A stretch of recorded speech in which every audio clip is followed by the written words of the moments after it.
E me conta assim, ó, se a gente for pegar assim, de toda a população de gestantes, né? Agora falando mais macro, assim, né? Mais epidemiologicamente. Se a gente fosse pegar toda a população de gestantes, quais são aquelas que estão em maior risco de desencadear um trabalho de parto pré-termo?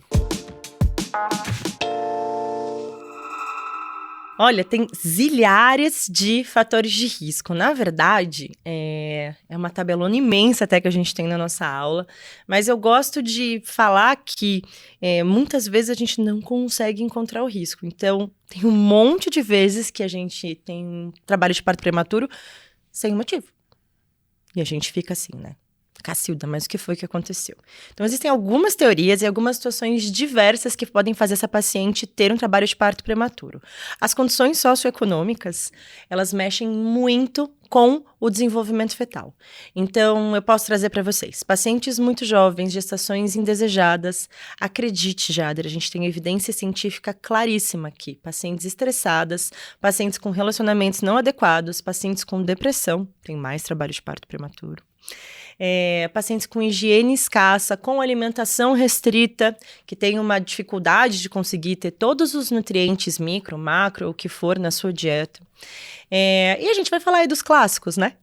Infecções, né? A gente tem infecções também associadas. Então, que infecção?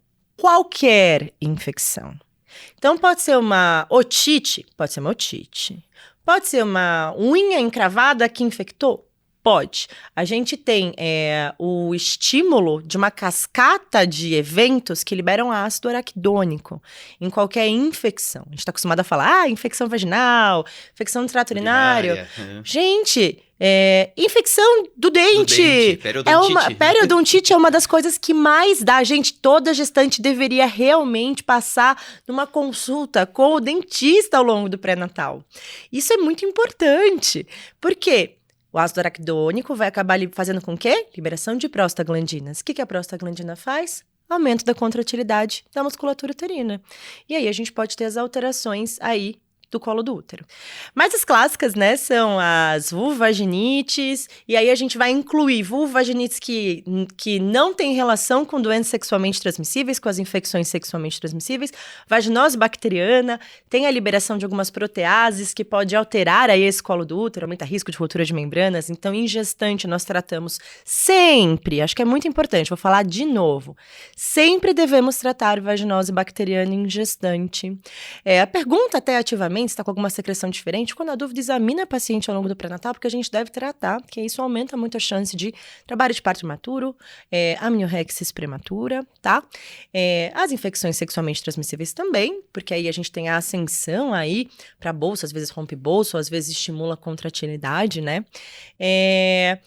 E existem também as teorias de algumas pacientes que não têm a quantidade adequada de progesterona sendo produzida.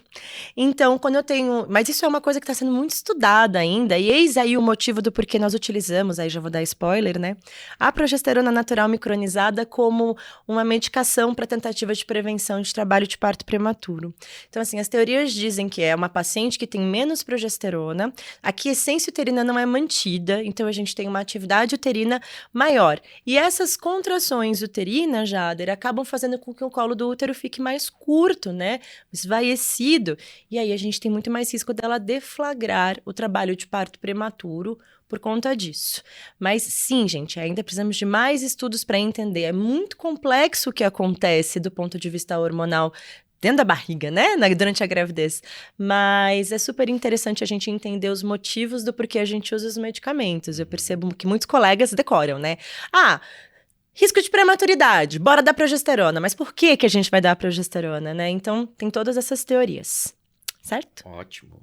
E o tabagismo também é outro fator de risco super importante, né? Que às vezes as pacientes acham, não, mas eu sempre fumei, né? E durante a gestação a gente sabe que é um hábito que a gente precisa orientar a paciente, né? Que ela deve parar nesse momento, né? Que ela tá grávida. Sem dúvida, é uma hipóxia crônica. E isso dos tecidos em geral. Inclusive dos tecidos uterinos, membranas, a gente tem fraqueza na produção do colágeno, tudo isso acaba aumentando as chances. São zilhares, se eu esqueci alguns fatores de risco, a gente vai lembrando aí ao longo do bate-papo, mas são zilhares. Mas achei muito interessante isso que você falou, de que muitas vezes a gente não identifica, né, o fator de risco. E isso é muito comum, na verdade, em medicina, em geral, né? Eu que trabalho muito com câncer de mama, às vezes as pacientes me dizem, nossa, mas assim, eu amamentei, eu não tenho ninguém na família com câncer, né? Por que eu tive um câncer de mama? A maioria dos casos a gente não identifica fator de risco, né? Ela amamentou, teve 3 filhos, ela não usa hormônio, não ela não usa álcool, não tem história familiar. Então, é aquela coisa, gestação ectópica, mesma coisa, né? A gente estuda ali aqueles fatores de risco de gestação ectópica, não, mas muitas vezes a gente não identifica nenhum fator de risco e a pessoa acaba tendo. Né? Exato. É bem confuso isso, né?